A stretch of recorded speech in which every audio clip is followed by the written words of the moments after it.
Good morning, my tubies. Excuse me. My Twitters and my TikTokers. Today is January 4th, 2023.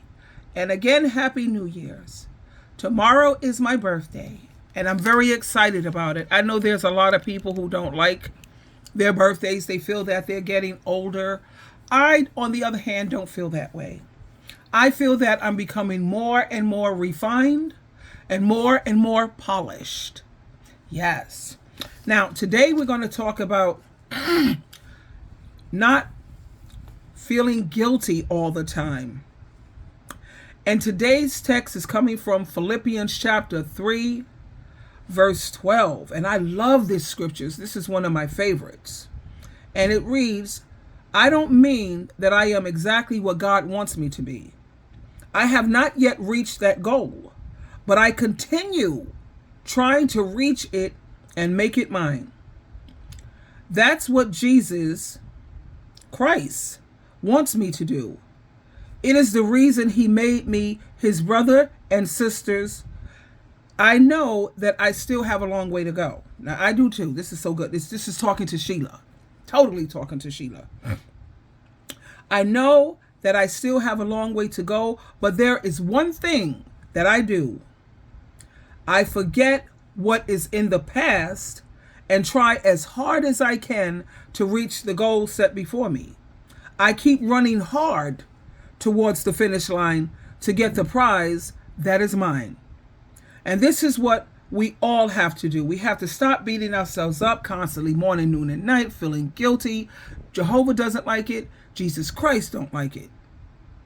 And like the Apostle Paul, who was inspired by God to write this, he says, this is what I do. I forget about the past. You have to let it go. Making people feel guilty about anything is not Jesus Christ's way of operation. That source, the source of guilt, it comes from the devil. Read Revelation chapter 12, verse 10. Jehovah God and Jesus Christ will convict us of the wrong choices and the wrong actions and things that we do, but he never tries to make us feel guilty. Guilt presses us down, but godly convictions brings an opportunity to make changes and to progress. We're not built for guilt. Jesus never intended his children to be loaded down with guilt, so our system can't really handle it that well. Now, keep in mind, that doesn't mean we'll never sin again, but it does mean that when we do, we have to admit it. We have to work so hard trying not to repeat it, and then we receive forgiveness, and then we are free from that guilt. But don't forget to put in the work. And I feel this way. As long as a person is still working hard in the areas of their weaknesses, I am willing to work with them too. If you put in the work, I'll put in the work. It's the people who have just simply given up and said, you know what, whatever. I'm a crackhead. I'm a heroin addict. I'm an alcoholic. I'm a sex addict. And that's who I am. And they continue to do it. They don't even try anymore trying to quit. So when they quit, hey, I quit. All I do is I can pray for them and so be it. But when you see someone who's still battling out here and still fighting hard to get things right, I will definitely hang with them. I will. I will not give up on them if they don't give up on themselves.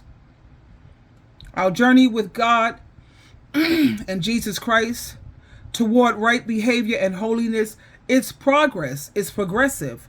And if we have to drag the guilt from our past mistakes along with us, we'll never make progress towards true freedom, and we'll never have true joy. True joy. Sorry, my mouth. I gotta have my coffee.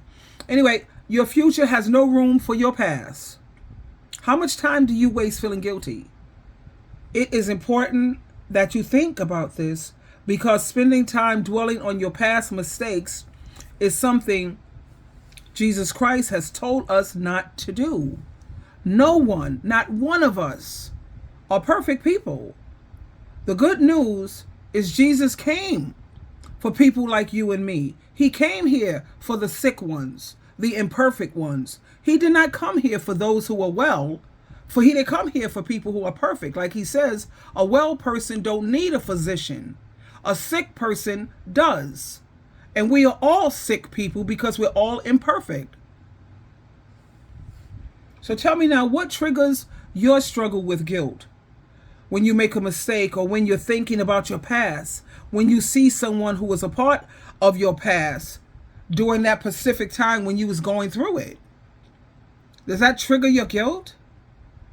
Well, you have to pray specifically about that incident, and then you have to trust Jesus Christ to set you free. How's that for starting your new year? Huh? Yes, I think that's very encouraging. And I know I feel amazing. As a parent, I did the best I could. As a single parent, I didn't sign up to be nobody's single parent. I was married when I had my children to my husband, and he acted a fool